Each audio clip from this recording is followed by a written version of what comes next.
Eu sempre dou de exemplo um episódio dos Simpsons, que acho que é, sei lá, uma das primeiras temporadas, que é assim, a Lisa quer provar que o Bart é burro, né? E ia ter uma feira de ciências na escola, e a linha de pesquisa dela que ela ia simular, né, era que provar que o irmão dela era mais burro que um hamster. Então ela pegou um hamster e ela treinou esse hamster para uma série de coisas. Então, por exemplo, ela ensinou o hamster, né, que se ele encostasse no botãozinho X, ele tomava um choque. E o hamster ia lá, nunca mais encostava no botãozinho. Aí ela fazia o mesmo experimento com o Bart encostava ali, né, e ia fazendo isso, né, enfim, ela fazia uns 5, 6 experimentos mostrando que o Bart era mais burro que um hamster.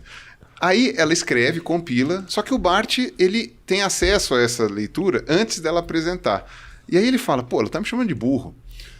Então eu vou ver o que eu faço. O que acontece? No dia da Feira de Ciências, ele submete um projeto.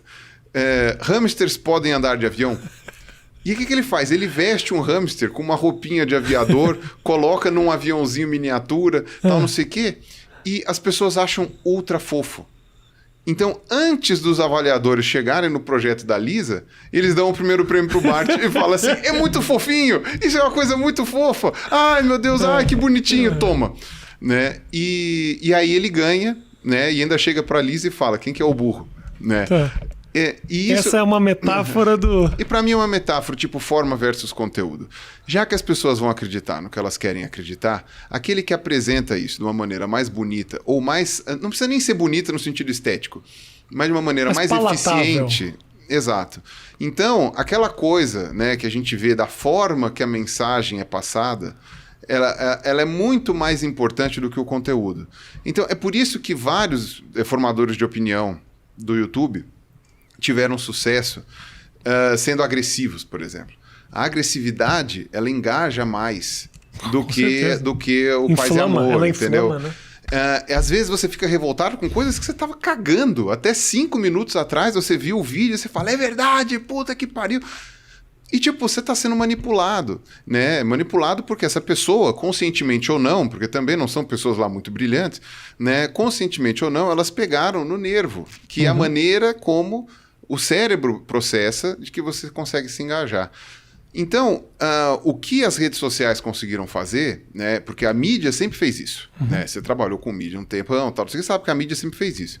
Só que hoje, por que as pessoas, na verdade, não as pessoas que têm um mínimo de noção do que está acontecendo, estão com saudade da época que os grandes veículos de imprensa tomavam uma conta um pouco maior, é porque havia uma mínima curadoria ali. Não, a mínima. Mínimo senso de responsabilidade, por mais irresponsável que fosse. Exato. Agora realmente é o mínimo caos. Medo que fosse jurídico, que fosse qualquer coisa. Agora é o caos, porque qualquer um fala isso. Então você pega, né? Bom, o Porta dos Fundos tinha aquele exemplo lá do debate, né? Mas não precisa nem isso. Na época do Zika vírus. Na época do Zika, estavam os pesquisadores tentando mostrar como que as pessoas podiam evitar e o que podia fazer e tal, não sei o quê, e conversando com a população. E a população estava em negação com relação à vacina, com relação ao vírus, tal, não sei o quê, porque, sei lá, e um dos vídeos que mais estavam circulando era de um cara aleatório, sem camisa, dentro de um carro, com o boné, assim, falando, não, porque isso daí é tudo para os governos, porque isso daí, não sei o que lá. E o pior é que quando você põe no YouTube, você tem uma mínima noção do alcance daquilo. Quando você coloca no Facebook, ele conta mal ou menos, mas você consegue ver. Você põe no WhatsApp... Perdeu-se. Caiu num buraco negro. Exatamente. Né? O WhatsApp é uma deep web, por definição do que é uma deep web. E é de muito fácil compartilhamento, né? No WhatsApp é tipo, mandei pra minha turma toda, de pessoas muito próximas a mim, que dão alguma credibilidade para as coisas que eu envio, afinal de contas, estão na minha lista de contatos, entendeu? Então, assim, é um contato mais próximo e mais manipulador, assim. Não, e aquilo que acontece, há um tempo atrás, quando a internet estava começando, né, eram os mais velhos falando, toma cuidado com a internet que é coisa do demônio. Hoje é o contrário. E o que acontece? Você confiava nos mais velhos. Então, o que acontece hoje é que é uma roda viva, porque você fala, meu pai não ia mentir para mim. Sim. Só que, pera lá, não foi o seu pai que escreveu isso. Não foi o seu pai. Né? Tá escrito encaminhado em cima, mas as pessoas às vezes não leem. Né? E aí aquela coisa, você entra naquele ritmo, né? E no começo, e assim, Quando começou o WhatsApp, as pessoas não tinham treinamento algum para aquilo. Né? Foi que nem quando começaram os automóveis. Eu tô te falando, esse problema tá mais próximo do que você imagina. Minha mulher toma ivermectina de vez em quando. Ivermectina. Esta merda da cirrose. Falei pra ela. Esta bosta, tipo, a menos que ela esteja com verme. Quando começou a pandemia, eu fui a 50 farmácias com ela pra comprar cloroquina. E não tinha, e aí, graças a Deus, aí ela, obviamente, hoje entendeu e tal, mas assim, ainda fala, olha, não aconteceu nada comigo, então talvez tenha um sentido. Mas até aí eu tomo água e não tive nada com Covid. É esse o problema, e ainda mais... Desculpa te interromper, eu sei que você estava num raciocínio aí, mas como essa coisa dessa doença que a gente está vivendo, ela ainda é muito desconhecida, ainda